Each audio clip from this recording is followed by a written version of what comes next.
Hello दोस्तों, राम राम, राधे राधे मेरे प्यारे भाइयों। फिर से अभिनंदन हमारे YouTube channel GS research centre पर। और भाई हमारा जो है हिस्ट्री चल रहा था और ज्योग्राफी चल रहा था। हिस्ट्री में जो है हमने वेदांत और उपनिषद पढ़ा दिया था उसमें। और अभी हमारा जो सिलेबस है अभी चल रहा है, सिलेबस है ना, अभी समाप्त नहीं हुआ है। और नोट्स बन रहे हैं भाई, सही नोट्स बनाते रहो अपना अच्छे से, है ना। तो आज जो हम पढ़ने वाले हैं, ज़्यादा टाइम वेस्ट ना हो, अपना जल्दी से पढ़ते हैं जो भी आज हमें पढ़ना है। और बेटे साथ साथ नोट्स बनाते रहो, है ना। तो आज हम पढ़ने वाले हैं स्मृति, है ना, स्मृति साहित्य। ये एक तरह के हमारे साहित्य होते हैं। इनसे जो इनमें जो नंबरिंग है, मतलब जो संख्या है वो है हमारी 36। संख्या हमारी 36 है। पेपर में सवाल पूछ लेता है जो हमारे स्मृति साहित्य हैं कितनी संख्या है, तो वो है हमारी 36 बेटे। ये याद रखना है, समझ में आई इतनी बात। आज ये जो हम पढ़ रहे हैं स्मृति साहित्य है, इसी में जो है हमारे कुछ जो मेन है, इंपॉर्टेंट हैं, वो आज हम इसमें बताने वाले हैं। सबसे पहले जो आ जाता है वो है हमारा विष्णु साहित्य, विष्णु स्मृति साहित्य और नारद स्मृति साहित्य, है ना। विष्णु सबसे पहले हम देखते हैं नारद, और दूसरा है हमारा विष्णु स्मृति साहित्य। बेटे हमें वही पढ़ना है जो पेपर से जो है रिलेटेड है, मतलब इम्पोर्टेंट है पेपर से रिलेटेड, वही उसी पर हमें ज़्यादा ध्यान देना है। तो स्मृति साहित्य संख्या हमारी 36 है, और जिसमें हमारे दो मेन इंपॉर्टेंट है, नारद स्मृति साहित्य और विष्णु स्मृति साहित्य। सही है बेटे। इसमें जो है इन दोनों में जो मिलता है, इन दोनों में जो हमें बात याद रखनी है, इन दोनों में एक गुप्त काल है जो हमें पढ़ना है अभी, मतलब हिस्ट्री में ही वो हमारा पढ़ना है हमें। गुप्त काल जो था हमारा, उसी की जानकारी जो मिलती है, जो इन्फॉर्मेशन मिलती है, वो इन दोनों में मिलती है ना। गुप्त जानकारी मिलती है। समझ में आई भाई इतनी बात। नारद स्मृति साहित्य और विष्णु स्मृति साहित्य जो है, इन दोनों में जो मिलती है वो हमें मिलती है गुप्त, जो हमारा एक काल है पूरा गुप्त काल, जिसमें ये गुप्त जो है आप सब जानते ही हैं, हिस्ट्री में हमें पढ़ना है पूरा अच्छे से, इसमें पूरा बहुत बड़ा टॉपिक है ये भी। इसकी जो इन्फॉर्मेशन मिलती है वो मिलती है नारद और विष्णु स्मृति साहित्य में। पेपर में सवाल पूछ सकता है गुप्त काल की इन्फॉर्मेशन जो मिलती है कौन से साहित्य, स्मृति साहित्य से मिलती है, तो हमें बताना है नारद ऑप्शन में मिलना है या फिर विष्णु स्मृति साहित्य ऑप्शन में मिलना है बेटे। दूसरा है हमारा मनुस्मृति, और फिर आ जाते हैं हमारे पहले नंबर पे, हमें ये याद रखने हैं। दूसरे नंबर पे मनुस्मृति,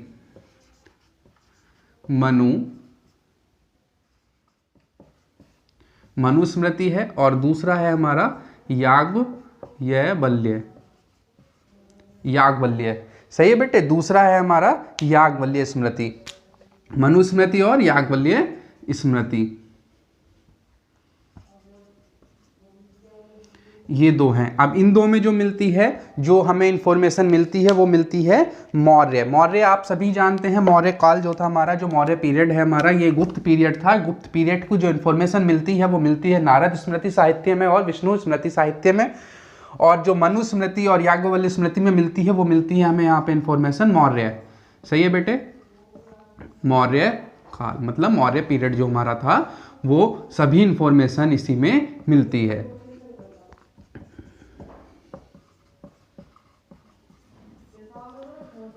सही है बेटे। मनुस्मृति और याज्ञवल्क्य स्मृति जो है, वो इन दोनों में जो इन्फॉर्मेशन मिलती है वो मिलती है मौर्य पीरियड जो था हमारा, मौर्य पीरियड पूरा जो भी है, उसकी जो भी इन्फॉर्मेशन हमें मिली है वो सभी मिली है इन दोनों स्मृति से, इन दोनों साहित्य से मिली है, मनुस्मृति साहित्य और याज्ञवल्क्य स्मृति साहित्य। समझ में आई बेटे इतनी बात। फिर आ जाता है हमारा जो ये मनुस्मृति है हमारा, ये जो मनुस्मृति है ये वाला, इसे जो है मनुस्मृति लिख लेते हैं यहाँ पर, साथ साथ लिखते चलो, है ना बेटे। इसे जो है भैया, जो मनुस्मृति है, इसे हम बोलते हैं जो मनुस्मृति जो है हमारा एक तरह से धर्मशास्त्र है। ये हमारा धर्म शास्त्र है, धर्मशास्त्र है, धर्मशास्त्र बोलते हैं या कहते हैं। धर्मशास्त्र कहते हैं। जो हमारा मनुस्मृति है इसे हम धर्मशास्त्र कहते हैं। ये सवाल पेपर में पूछ सकता है, जो हमारा मनुस्मृति है, जो हमारा धर्मशास्त्र, हम कौन सी स्मृति को बोलते हैं? तो हम बता सकते हैं मनुस्मृति। मनुस्मृति बेटे ये है, इसका जब हमारे यहाँ ब्रिटिश शासन आया था, जब मतलब ब्रिटिश आए थे पुर्तगाल में, जब ये सभी आना स्टार्ट हुए थे, ईस्ट इंडिया कंपनी, ये सभी जब चीज़ें चली थी, तो उस टाइम पे जो है उन्होंने जो है ये ट्रांसलेशन हुआ था मनुस्मृति। तो इन्होंने जो है इसमें सारी चीज़ें समझी थी, पूरा अच्छे से समझा था। जो भी हमारा धर्मशास्त्र है वो पूरा उन्होंने इसी से पढ़ा था, इसी से समझा था। हमारा भारत आज जो है बहुत मतलब डेवलप होता आज वाले समय में, यदि उस टाइम पे ब्रिटिश शासन ना हुआ होता। जो बातें हमें नहीं पता थी वो उन्होंने जो है हमारे साहित्य से, हमारे जो साहित्य हैं उनसे वो सारी चीज़ें पढ़ ली थी। अब वो जब यहाँ आए थे तो उन्हें ये तो पता नहीं था ऐसे हमें यहाँ शासन चलाना है अपना, ऐसे यहाँ राज्य मतलब राज्याभिषेक हो रहा था पूरा। जैसे वहाँ उधर बहादुर शाह जफर अंतिम शासक थे, हमारे बहादुर शाह जफर थे, और ये मतलब जितने भी शासक थे इन्हें जो है इन्होंने तोड़ दिया था, मतलब ये तोड़ रहे थे उन्हें और अपना जो है शासन बनाते जा रहे थे। पहले तो ये छोटे से व्यापार से आए थे, व्यापार से स्टार्ट हुआ था और व्यापार से ही इन्होंने जो है पूरे भारत पे जो है अपना जो ईस्ट इंडिया कंपनी बना दी थी, पूरा जो है इन्होंने कब्जा ले लिया था। तो उन्हें जो पता चला था वो इसी से पता चला था, मनुस्मृति से। धर्मशास्त्र यही है हमारा, इसी से उन्हें ये पता चला था हमें जैसे जैसे यहाँ पर अपना शासन चलाना है ना बेटे? समझ में आई इतनी बात? और दूसरी बात अब ये आती है हमारी, जो हमारी याज्ञवल्क्य स्मृति है। पहले समय में जब महाभारत युद्ध हुआ था, जब महाभारत हुआ था, जो हमारा महाकाव्य है रामायण और महाभारत, उसमें जब महाभारत हुआ था तो इसमें जो है, इसमें ये जो हमारा याज्ञवल्क्य है, इसमें जो है जुआ जो है, जुआ जो मतलब जुआ तो आप सभी जानते ही हैं, सट्टेबाजी जो होती है भैया, है ना? जुआ खेलने को उचित बताया। इसमें जो है इन्होंने याज्ञवल्क्य स्मृति में जो है जुआ खेलने को उचित बताया। उचित मतलब आप समझते ही हैं, मतलब इसमें बताया था, जो भी आप इसमें देख रहे हैं, मतलब इसमें ये बताया था जो हम मतलब जुआ है एक तरह से खेल सकते हैं, उसे जो है उन्होंने बता दिया था भैया ना खेल सकते हैं। तो उस समय पे जो है जब महाभारत हुआ था, सारी बात जो हुई थी वो महाभारत में जुए पे ही तो हुई थी ना। वहाँ पे युधिष्ठिर वो सब चीज़ें हारते, ना उन्हें वनवास होता, ना उन्हें अज्ञातवास होता, और फिर जो है युद्ध हुआ था। तो जुआ जो है वो उस टाइम पे बहुत प्रचलित था। समझ रहे हो ना मेरी बात? शकुनी के जो चौसर थे, जो वो लूडो वाले, हमारे यहाँ तो वो लूडो वाले दाने जो होते हैं ऐसे होते थे और उनसे वो ऐसे खेलते थे। 6 मामा श्री 6 आना चाहिए, 6। तो उन्होंने 6-4 नहीं जो है सारी जो युद्ध हुआ था वो उसी बेस पे पूरा स्टार्ट हुआ था। मतलब ना तो वो उस टाइम पे जुआ होता, ना द्रौपदी वस्त्रहरण होता, ऐसा कुछ नहीं होता तो शायद मामला सिमट जाता, बट वो होना था जो हमारा महाकाव्य है, जो महाभारत है और रामायण है। तो महाभारत हमें ये सिखाता है हमें जो चीज़ नहीं करनी है, और रामायण हमें बताती है जो चीज़ हमें करनी है। वही है, दोनों में जो है इनसे सीख लेनी बहुत ज़्यादा ज़रूरी है, सीख लेनी बहुत ज़्यादा ज़रूरी है। उन्होंने जो भी उस समय पे जो भी समय मतलब जो चीज़ हो रही थी, उन्होंने वो चीज़ अब उस टाइम से 5000-7000 वर्ष बाद मतलब फ्यूचर वो सोच रहे थे। इसी वजह से उसमें जो है सीख मतलब एक तरह से इन्हें महाकाव्य बनाया है। वैसे जो हमारी रामायण है वो एक तरह से रामलीला है ना? उसी से जो है हमें सीख लेनी चाहिए जो चीज़ उस टाइम पे हुई थी। अब मान लीजिए जैसे ऐसे देख लीजिए, जैसे मान लीजिए कोई एहसान हुआ तुम पर, है ना? तो आप जो एहसान हुआ उस टाइम पे उन्होंने दशरथ जी ने ये बोल दिया था, मैं समय आने पर वो कोई ने समय आने पर आपसे मांगनी हूँ जो भी हूँ। अब भाई जो भी है वो हाथों हाथ ही निपटा दो। अब पता चल रहा है उन्होंने ऐसे समय पे ले लिया जब तुम्हारे प्राण जा रहे हों। मेन जो मैटर था प्राण जाने वाला वो वही तो था ना। वो बर लिखती उनसे, अन्य जी मुझे श्री रामचंद्र को जो है वनवास देना है, 14 वर्ष का वनवास दिवा दिया था। तो वो जो है उसमें तो मरे थे वियोग में। तो वो चलो सारी चीज़ें हैं ना। याज्ञवल्क्य में जो है जुआ जो हम खेलते हैं इसे उचित बताया है। जैसे अब चल रहा है ड्रीम 11, है ना? ड्रीम 11 चल रहा है। ड्रीम 11 में 9 रुपये में 7 रुपये में करोड़पति बन जाते हैं। जब मैच स्टार्ट होता है तो ऐसा फील होता है जैसे आज करोड़पति बनने वाले हैं, और जब मैच समाप्त होने वाला होता है तब ऐसा फील होता है यार बस फीस ही लौट आवे, जितनी भी फीस थी। ये सारी चीज़ें होती हैं। तो मनुस्मृति और याज्ञवल्क्य, मनुस्मृति में समझ में आया बेटे, धर्मशास्त्र है हमारा ये, और ये याज्ञवल्क्य जो है ये हमारा इसमें जुआ खेलने को उचित बताया है। तो बेटे ये सभी अपने आप में एक सवाल हैं। जो हमारा गुप्त पीरियड था उसको इन्फॉर्मेशन मिलती है नारद स्मृति साहित्य से और विष्णु स्मृति साहित्य से। मनुस्मृति और याज्ञवल्क्य स्मृति से मिलती है मौर्य पीरियड को इन्फॉर्मेशन।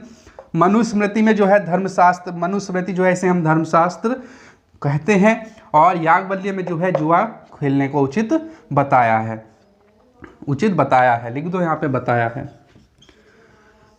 समझ में आई बेटे इतनी बात, ये बताया है। अब बात आ जाती है जो हमारा मनुस्मृति है, इसमें जो है जो हमारा मनुस्मृति है ये वाला, इसमें भाई ये भी है जो ऊंची जाति हैं, मतलब जो कास्ट हैं अपर और लोअर कास्ट, इसमें जो अपर कास्ट हैं, अपर कास्ट मतलब आप सभी समझते हैं, जो भी अपर कास्ट हैं उन्हें वरीयता दी गई है, उन्हें वरीयता दी गई है। और जो लोअर कास्ट हैं, जो लोअर कास्ट हैं, लोअर कास्ट अपर कास्ट आप समझते ही हैं, उच्च जाति और निम्न जाति, उच्च जाति और निम्न जाति, ये सब जो बनाया है मतलब धीरे धीरे ऐसे ही बना था।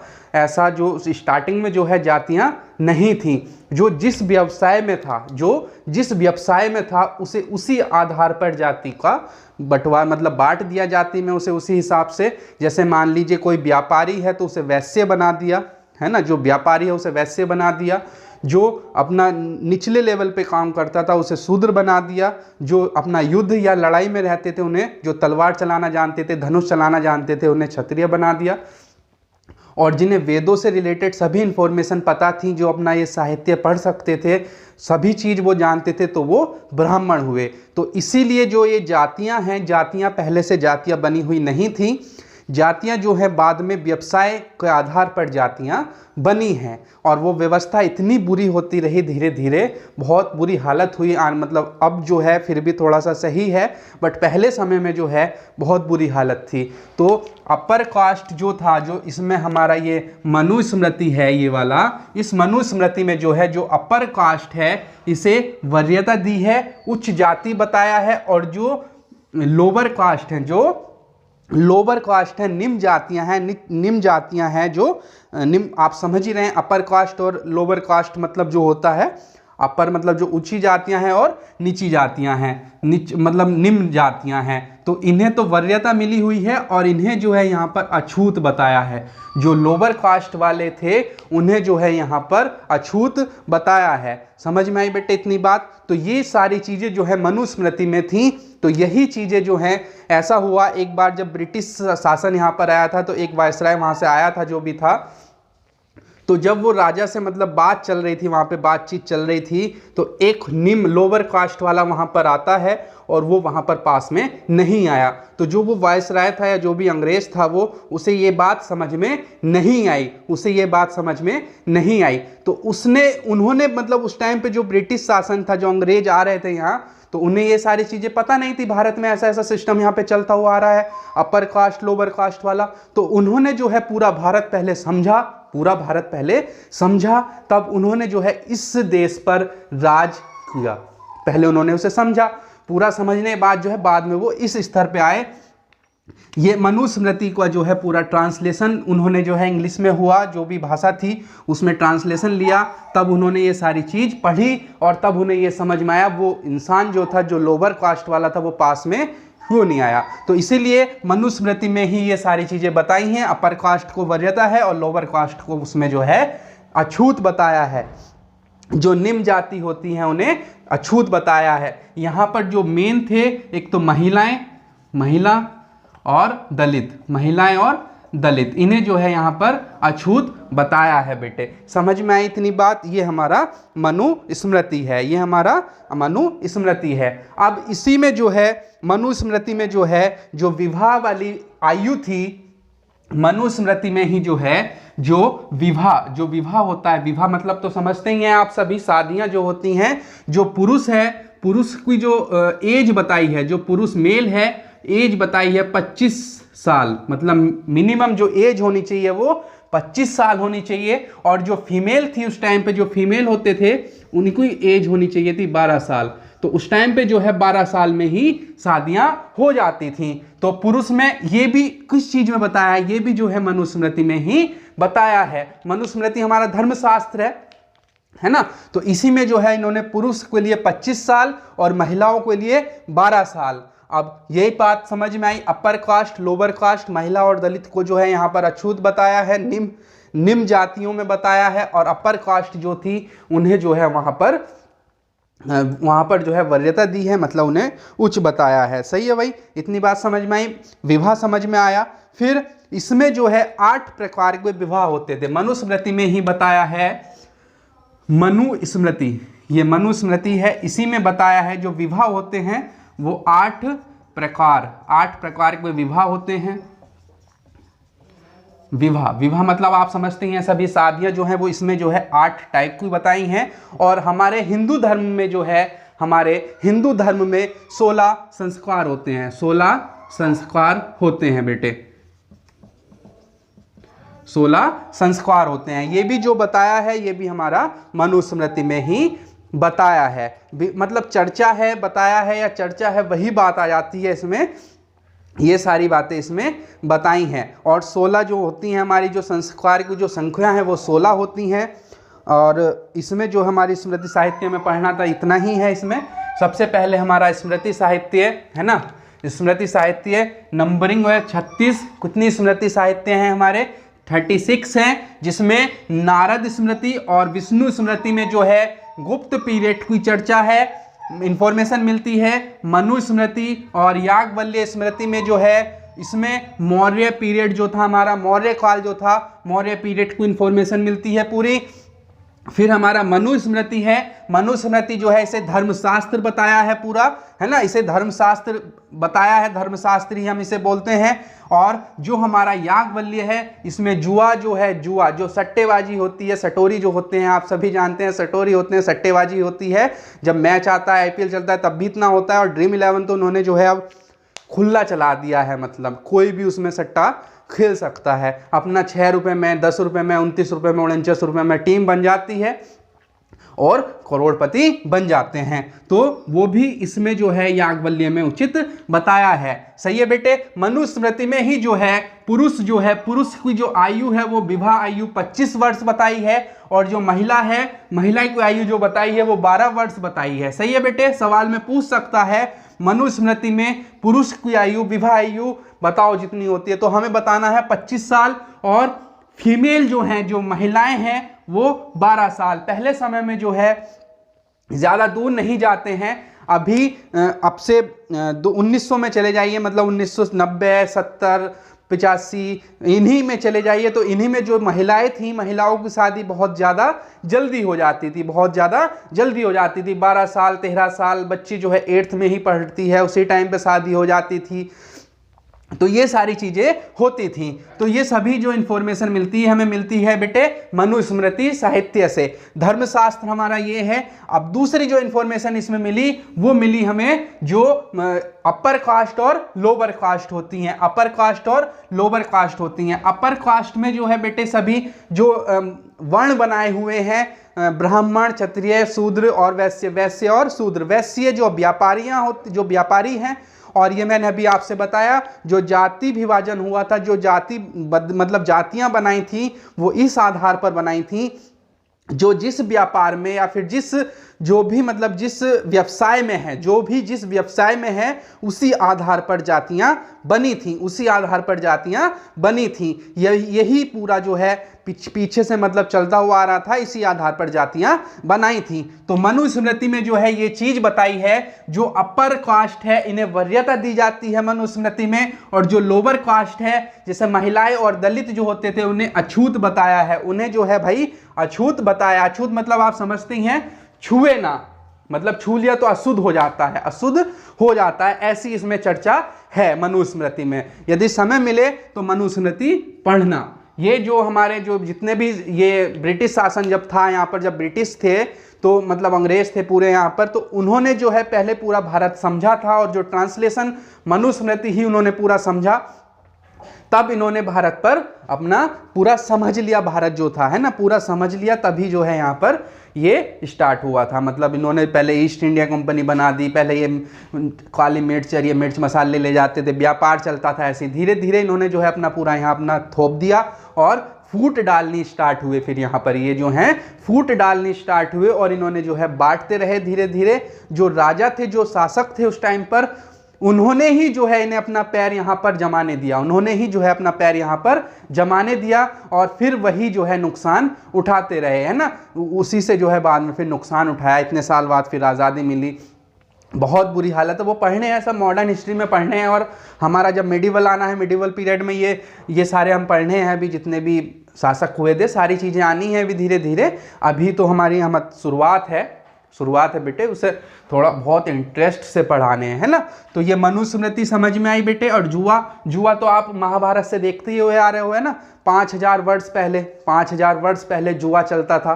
तो बेटे ये जुआ जो चलता हुआ आ रहा है, ये जो चर्चा मिलती है याज्ञवल्क्य स्मृति साहित्य में मिलती है, तो उसी से जो है आज जो जुआ है वो खुला चलता है। जैसे ड्रीम 11 है ना, जितने भी और ऐप हैं आज IPL में, मतलब मैच उसमें फिट हो जाता है, टीम बनाई अपनी और स्टार्ट हो जाता है। एक तरह से जुआ ही होता है। तो जुआ जो था इसे भी उचित बताया है। कौन से साहित्य, स्मृति साहित्य में बताया है? याज्ञवल्क्य स्मृति साहित्य में ये बताया है। समझ में आई इतनी बात बेटे। अब इन्हें याद ऐसे रखना है, नारद और विष्णु ये जो है इन दोनों स्मृति साहित्य में जो मिली वो मिली गुप्त। सही है बेटे, गुप्त पीरियड जो था हमारा। तो इससे ऐसे याद रखना है, विष्णु जी जो हैं जल्दी से प्रसन्न नहीं हो पाते हैं, मतलब एक तरह से गुप्त हैं, इन्हें देख नहीं पाए ना, इन्हें हम देख नहीं पाए, मानते हैं ये बात, इन्हें हम देख नहीं पाए। तो इसलिए ये दोनों जो हैं गुप्त हैं, मानो तो सब कुछ है और ना मानो तो कुछ नहीं है ना बेटे। वो सब अपनी अपनी वो है ना, जैसे भी जो जिसे मानता है। तो विष्णु जी और नारद जी जो हैं, विष्णु जी जो हैं कभी साक्षात रूप में सामने नहीं आए, उन्होंने सिर्फ अपने अवतार ही लिए हैं, तो असली वाले जो विष्णु जी हैं वो तो गुप्त हैं। तो विष्णु और नारद जी भी कहीं पे पहुंच जाते थे पर रियल में थोड़ी ना नजर आए आज लोग। तो ये दोनों गुप्त हैं। तो इन दोनों साहित्य में इंफॉर्मेशन मिलती है गुप्त पीरियड। मनुस्मृति और याज्ञवल्क्य। मनुस्मृति में स्टार्ट होता है, मैं से ही है मनुस्मृति, और मौर्य भी मैं से स्टार्ट है ना।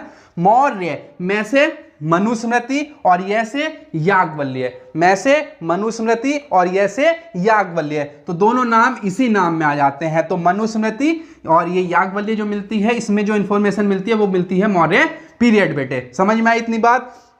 मनुस्मृति है ये हमें याद रखना है, ये हमारा, इसे हम धर्मशास्त्र भी बोलते हैं।